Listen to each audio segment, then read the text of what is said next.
This is YTL's new phone called Altitude. It was launched today with a new LTE service. Comes with a free SIM card. I'm not sure if you can get this on the shelves yet. It's supposed to be on sale for 399 ringgit. This phone was developed in conjunction with China Mobile and in strong partnership with Qualcomm. Don't quite know who developed, who manufactured it for them, but here's some of the specs. It's got basic 64-bit CPU, 5-inch screen, probably f2.0 aperture to pay attention to, dual SIM, and because YTL's LTE service is using TD-LTE, we can expect the handset to support the same. You'll be curious to find out if it's SIM locked or whether it supports 1800 and 2600 FD LTE like everybody else. And here we go.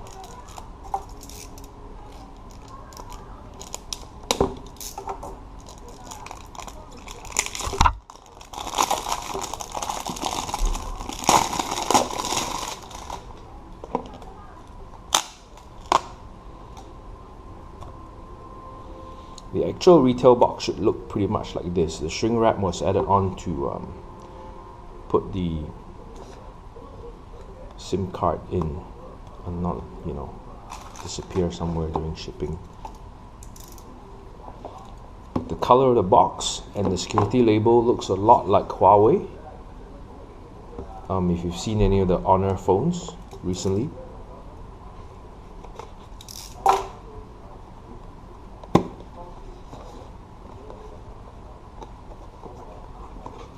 We'll put the handset aside first and we'll see what else is in the box. Fairly basic setup. You've got a not very attractive 3-pin USB charger that outputs about 1 amp, made by Shenzhen Tianyin Electronics. If I'm not wrong, they supply some to Huawei as well. A battery. Strangely, there are no get started or basic documentation in the box. Pretty unusual. So we've got a yes labeled battery. This, by the way, is not YTL's first phone. I think about 3 or 4 years back they've launched a WiMAX phone called Eclipse. 3.8 volts chemistry, nothing outdated. You can see some barcode from the OEM inside. Otherwise, nothing very remarkable. I'm not sure we're going to get replacement parts when this thing dies. The phone's probably cheap enough to be disposable since it is expected to come with prepaid phones, prepaid packages. Available in black, white and gold. Here we have the gold version. Big camera hump, some glue stain, not very good QC here. Not bad for a 400 ringgit phone. You have a dedicated noise cancelling mic. It's rather thick, chunky and outdated kind of trim, but it does try to give you the impression that it's borderless screen. But if you can see here, screen's actually inside, so they've made this black frame around it to give you this impression when it's off. Little notch here to peel off the battery cover. It's got dual SIM, and it's got a micro SD slot. You can see the printed antennas here, 3 of them. They could be used for 3G or 4G, Wi-Fi and GPS. But let's put in the SIM card and boot it up. SIM card itself is the same one that you get with the Samsung J starter pack. It has 30 gigs data preloaded, I think, and comes ready to do nano, micro and mini. So I think this guy would need the micro SIM.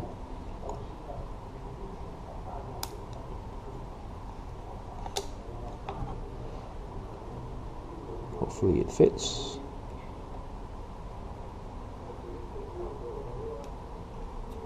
There we go. Very thin and flat battery. Not sure if that's a good thing.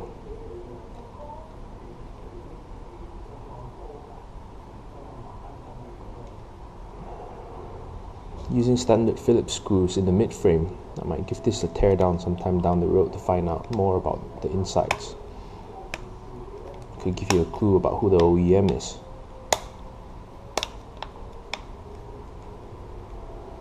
The back cover, once installed, has some flex in it, but the edges are firm and tight.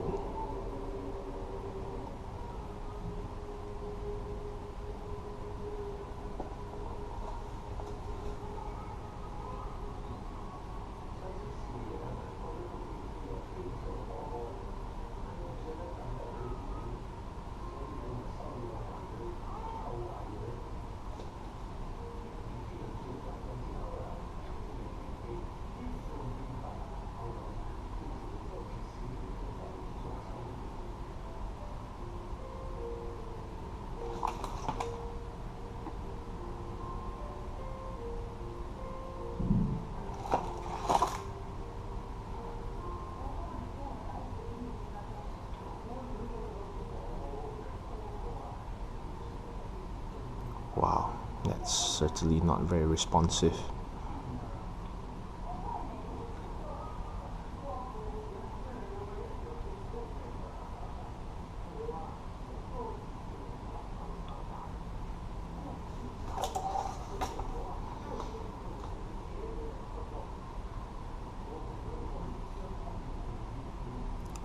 So now that the screen's on, you can actually see how thick the borders are. In terms of build quality, I think this is about the same as the Samsung J. I saw one of the YTL staffers carry one today. That might be a bit thicker. Could not check what model number that was, but definitely has to support TD-LTE at 2600 to run.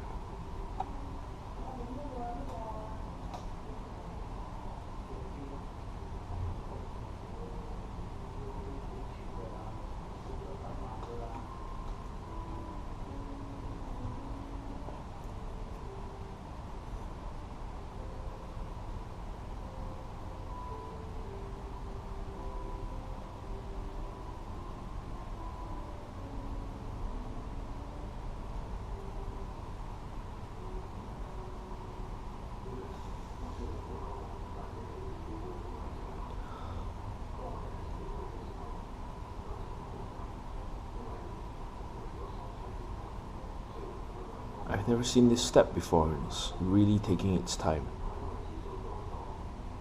And mind you, I'm not on a slow DSL connection.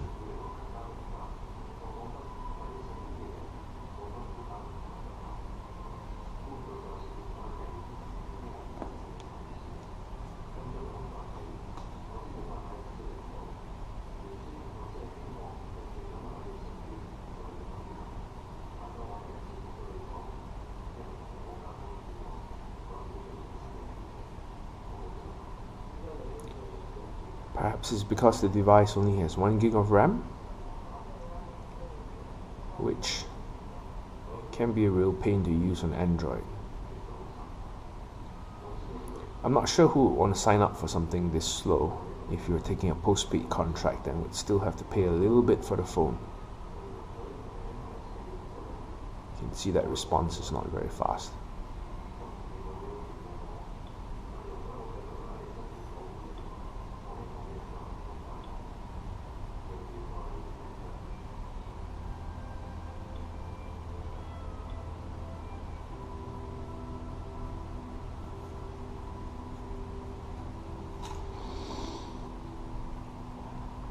So the first thing when you get a new phone,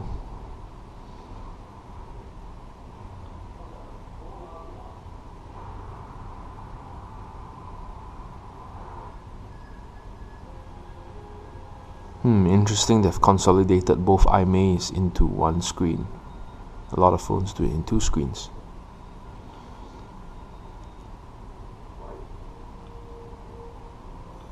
Oops.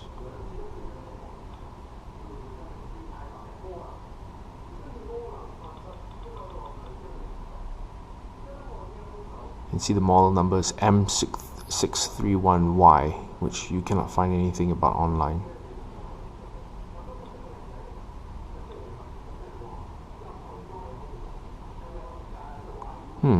Allows the bootloader to be unlocked. That's quite interesting. I don't see that very often. Oh, the most pesky things.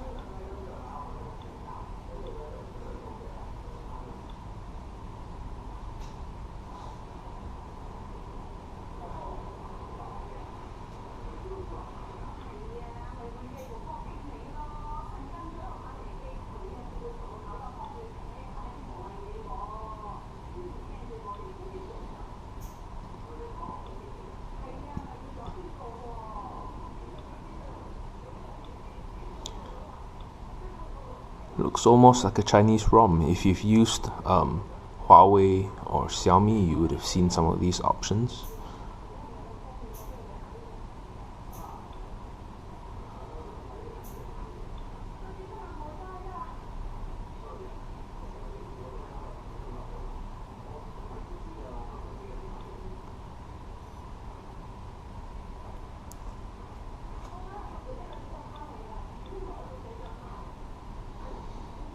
I'm not sure where they would have hidden the permissions manager.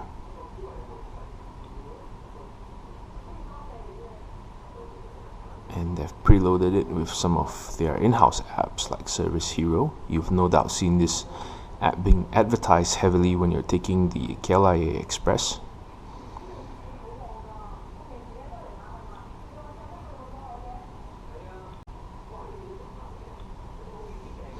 Looks like there is a brightness sensor.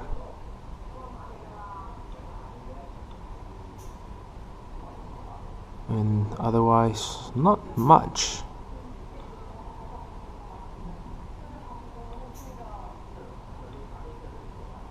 Not even network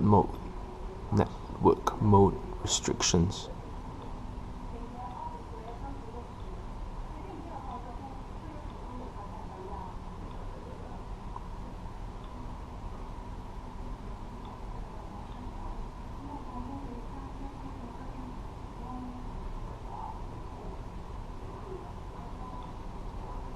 It's pretty strange, the Wi-Fi signal is really low. It's only showing 2 out of 3 bars sometimes, even though the router is just around the corner, not more than 5 meters away.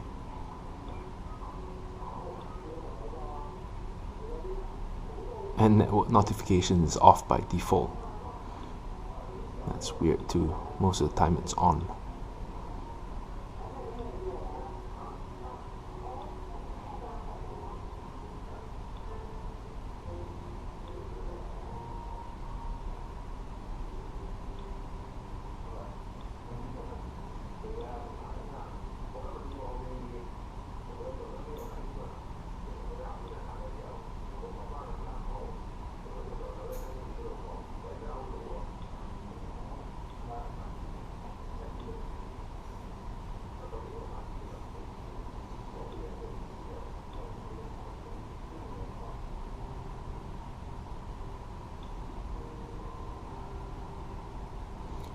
Home screen loops. The options key is always here.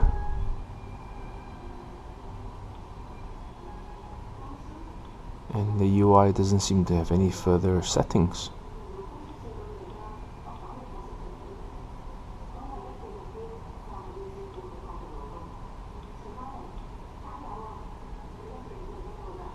There are home screen settings.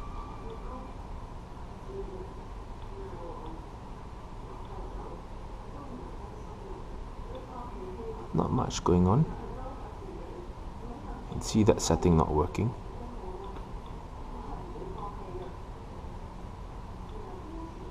And to reinforce the China image, there's not even an app drawer. I just realized that.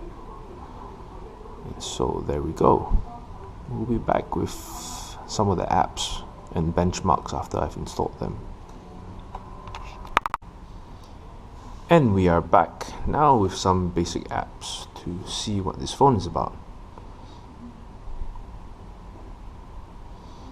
The usual Snapdragon 410, quad-core 64-bit, you know, run-of-the-mill stuff.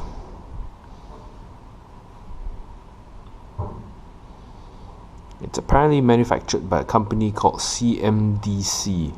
Not heard of them, but we'll find out.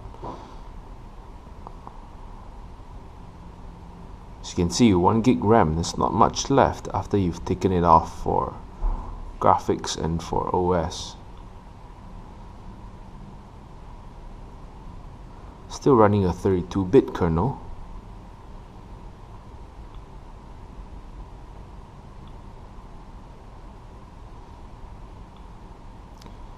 And not much going on here. We've got the light meter, we've got the proximity sensor, an accelerometer, so nothing much else.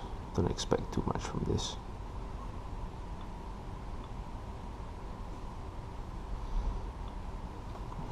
Apparently there's no 4G LTE signal here. I was told that the upgrade to LTE was done on whichever station they had WiMAX on. So I'm surprised. Maybe they're still discovering the gaps between 2300 and 2600 megahertz.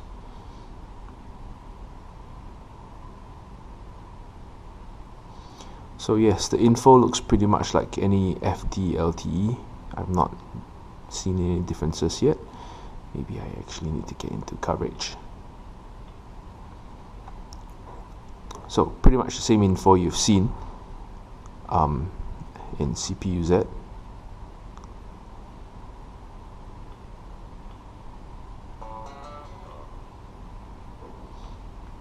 Let's see how fast the internal storage is.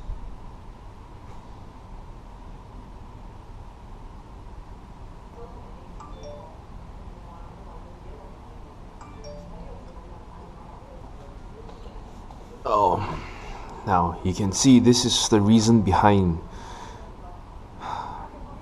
the less than stellar performance of this device in general, especially when starting up. It really took its time.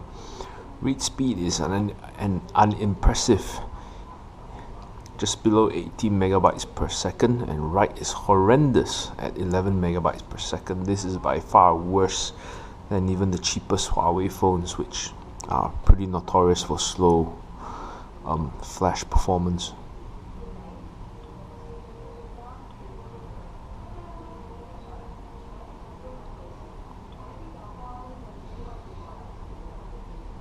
And finally, we'll take a look at this.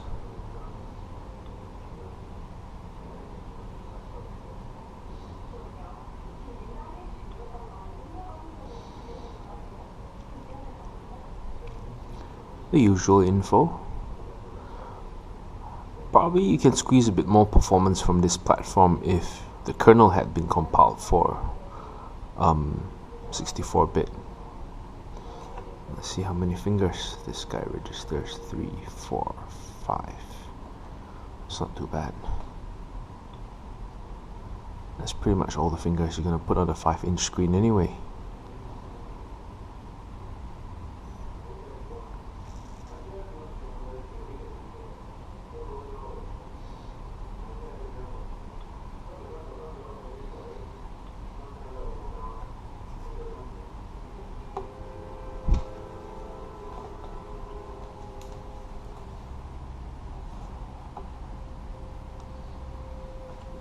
Looks like the 3D benchmark tests failed to load. We'll try it again in the second round.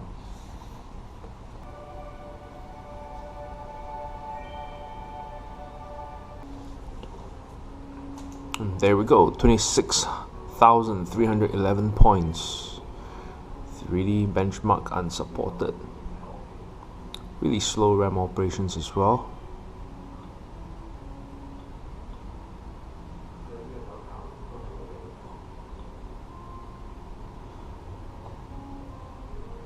And obviously, ranking wise, it's all the way at the bottom.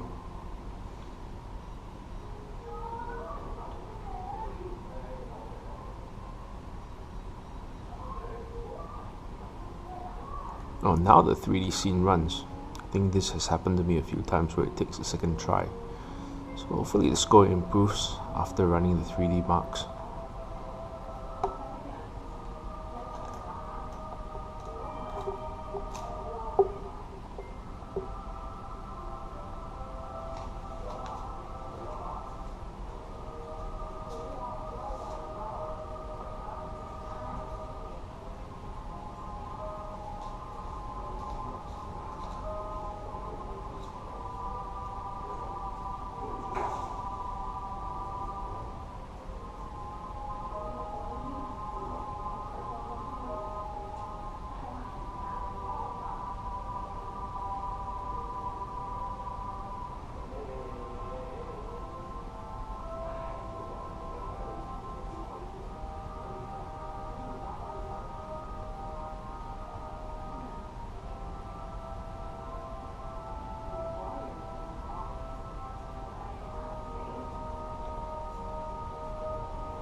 Well, that one completely failed.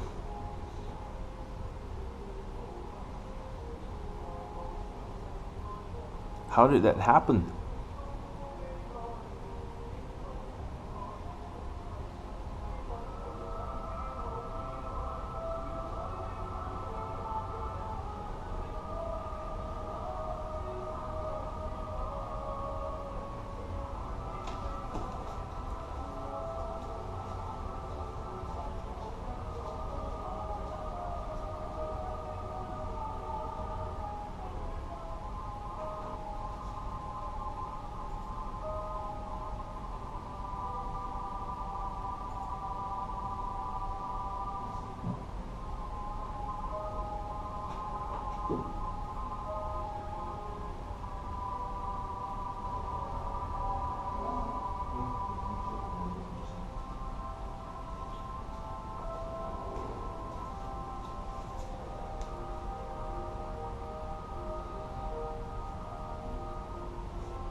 Okay, it looks like the software has gone into a loop. It's not able to complete, so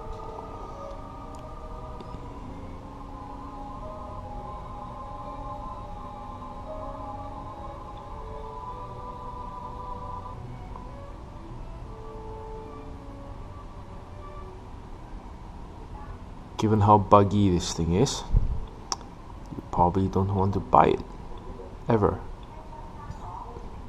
I cannot find anything extremely promising about this. In this price range, you're probably better served with a Redmi 2. Well, not just there's no TD-LTE signal in my house. I've tried Max's SIM card, and now I'm trying a Cellcom SIM card. It does appear to me that the phone also does not support FD-LTE used by the other operators.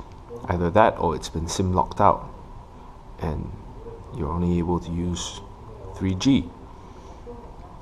So in short, you only get this phone if you really just want to use the Yes service and there's good Yes coverage in your place.